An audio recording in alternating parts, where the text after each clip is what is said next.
Donc bonjour à toutes et à tous. Donc pour ce petit point hebdomadaire, je vais être rejoint par mon collègue, mais je vais débuter pour qu'on puisse garder notre créneau. Tout d'abord, nous avons cet après-midi un vote sur la loi de programmation énergétique. Comme Marc Fesneau, notre président de groupe, l'a annoncé ce week-end et comme nous l'avons confirmé entre députés lors de la réunion de groupe qui vient de s'achever, bien entendu, nous ne pourrons pas donner nos voix à ce projet, j'allais dire, de déprogrammation qui sort de l'hémicycle. Il y a tellement de choses absurdes, voire qui se contredisent, que ce texte n'a plus ni queue ni tête. Et donc, dans ce cadre, nous voterons contre ce texte. Car au départ, ce texte devait être là pour affirmer la souveraineté énergétique de notre pays, ce qui n'est plus le cas, et aussi notre trajectoire vis-à-vis de la décarbonation, et ce n'est plus le cas non plus.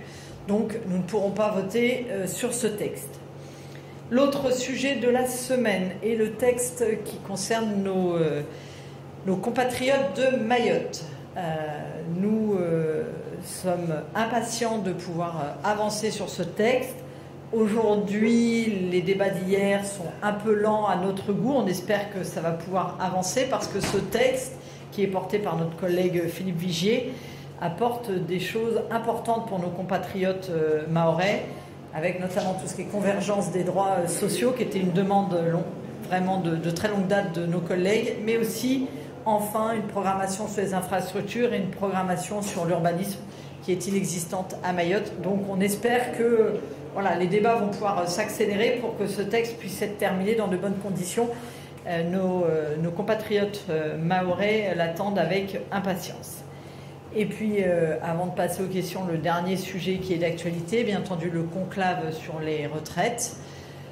Nous saluons l'initiative du Premier ministre qui est de ne pas baisser les bras sur ce sujet et d'avoir tout de suite réagi en essayant de continuer le débat, parce qu'il y a des choses qui étaient déjà quasiment actées par les syndicats, que ce soit notamment sur les carrières hachées vis-à-vis des femmes, que ce soit sur la partie prévention pour la pénibilité. Et puis il est quand même à saluer que les organisations de salariés avaient du coup pas remis en cause 64 ans et qu'il fallait par contre qu'on avance. On n'était pas si loin non plus de l'âge de la décote.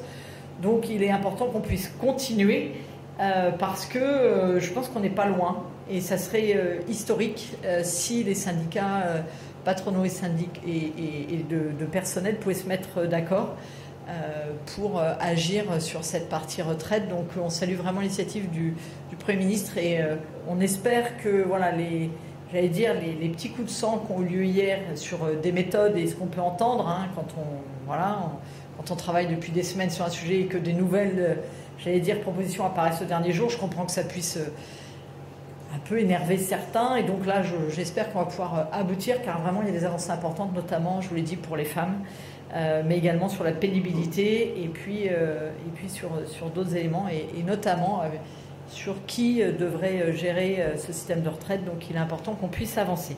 Voilà pour ce qu'on voulait nous dans un premier temps vous dire, et on vous laisse la parole pour le traditionnel question que vous voudriez nous poser. Pas de questions? Je trouvais bizarre. Attendez. Bonjour, vous avez le dialogue social chevillé au corps au MODEM. L'intransigeance du MEDEF a rendu impossible un accord hier en conclave. Est-ce que vous pensez que le gouvernement aurait dû ou doit tordre le bras du MEDEF? Et nous, on respecte les discussions de ce qui est en réalité un des piliers de notre modèle, c'est-à-dire le paritarisme. Et aujourd'hui, il y a des discussions. Évidemment, elles sont... J'ai trouvé très juste la formule du Premier ministre ce matin. Quand on a fait une longue marche, une marche qui est difficile, ce sont les derniers mètres les plus engageants et les plus compliqués à faire. Donc, c'est normal. Mais moi, je crois que le Premier ministre, vraiment, il a raison aujourd'hui, quelque part, je vais employer une expression de jeune, de ne rien lâcher.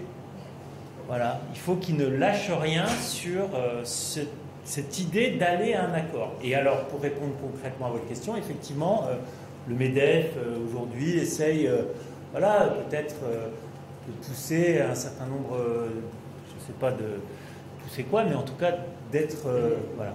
Bon, on va y arriver. Moi, je suis sûr qu'on va y arriver. Et il faut qu'on y arrive. Et si on y arrive, je crois que on aura, comment dire, respecté ce qui est le paritarisme déjà, ce qui est peut-être manqué de respect ces dernières années. Et je ne parle pas des dernières années, mais depuis un bon moment. Voilà. Et il faut continuer. Voilà. Et je crois que le Premier ministre est dans cette position. Et contrairement à ce que j'ai entendu de la part de certains, et de M. Faure en particulier, je crois que, au contraire, c'est parce qu'il a décidé de rien lâcher que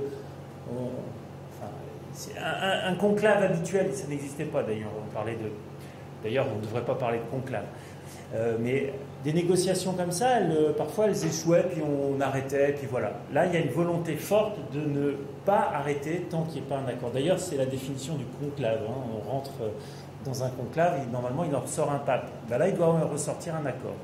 Et la détermination du Premier ministre et autour de lui d'un certain nombre de personnes, dans les représentations qui sont autour de la table, moi je reste optimiste. Pour une nouvelle gestion du système de retraite, est-ce que vous êtes favorable au fait de laisser alors aux partenaires sociaux la gestion des retraites?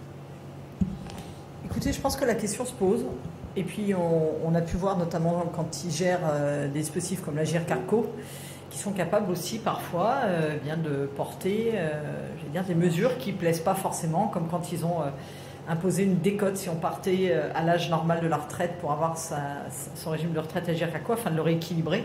Donc ils ont prouvé que sur Agir Carco, ils étaient capables de le faire. L'Agir Carco, voilà, il y a eu des mesures difficiles. Maintenant, on voit que ça tient la route. Donc je pense qu'il est important, peut-être, oui, qu'on pose cette question-là. Ça ne me paraît pas un tabou.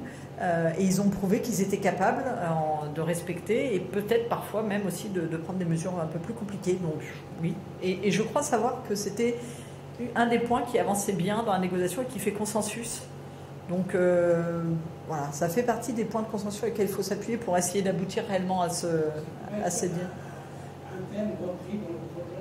Alors, au-delà avant de parler de projet, on va déjà essayer de voir comment ils sortent. Et je vous rappelle que ce sur quoi le Premier ministre s'est engagé, c'est s'il y a un accord, bien dans ce cas-là, les termes de cet accord seraient portés, qu'ils soient total ou partiel, au niveau de l'Assemblée nationale. Donc si on veut voir quelque chose partir à l'Assemblée nationale, je pense qu'il faut qu'on soit tous derrière les syndicats pour que ça aboutisse. Parce que sinon, s'il n'y a pas d'accord, il n'y a rien à porter, donc pas de texte à porter. Donc soyons tous derrière les syndicats, en espérant qu'ils arrivent à lever les quelques points de désaccord qui sont encore les leurs aujourd'hui.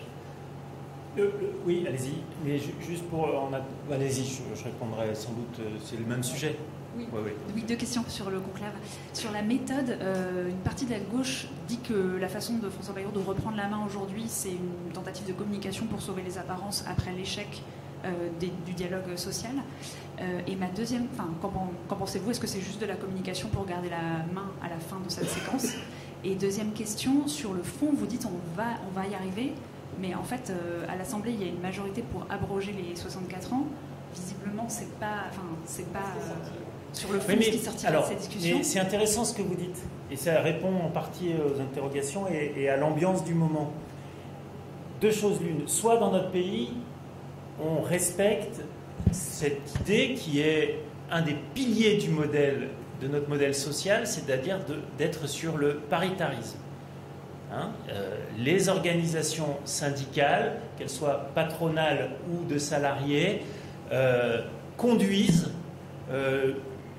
les grands sujets sociaux et ensemble travaillent sur les grands sujets sociaux de notre pays. Bon.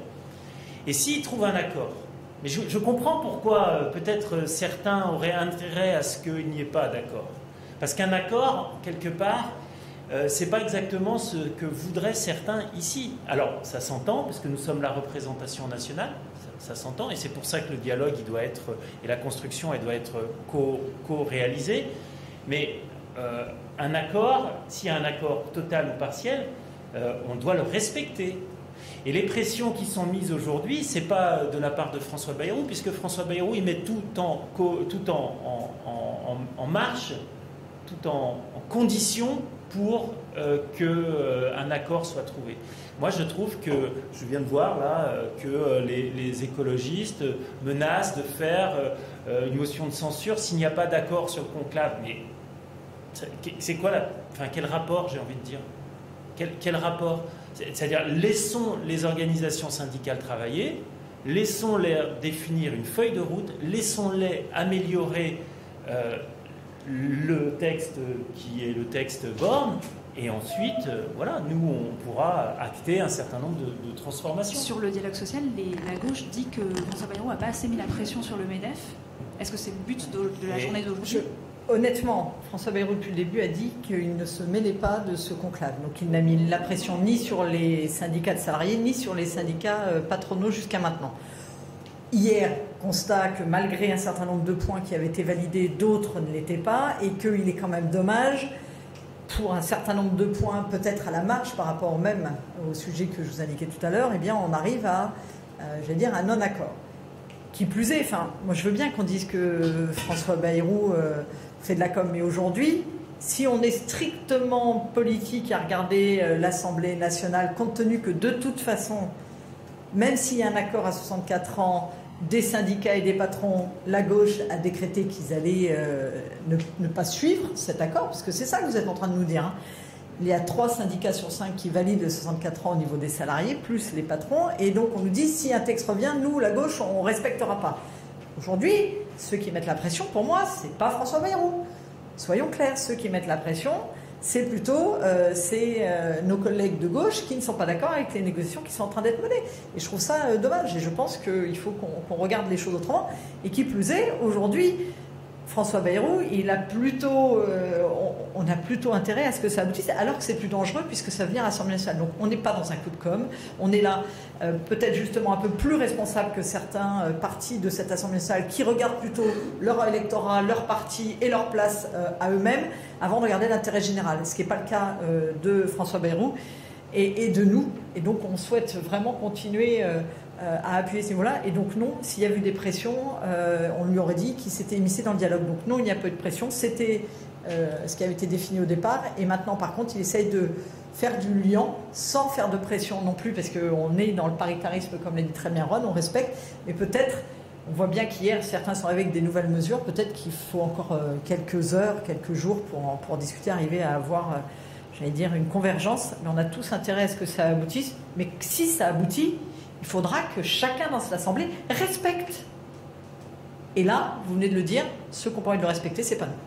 Et du coup, s'il y a un accord, est-ce que vous êtes favorable à ce que le texte soit que le Parlement reprenne la main sur les annonces qu'il y aura?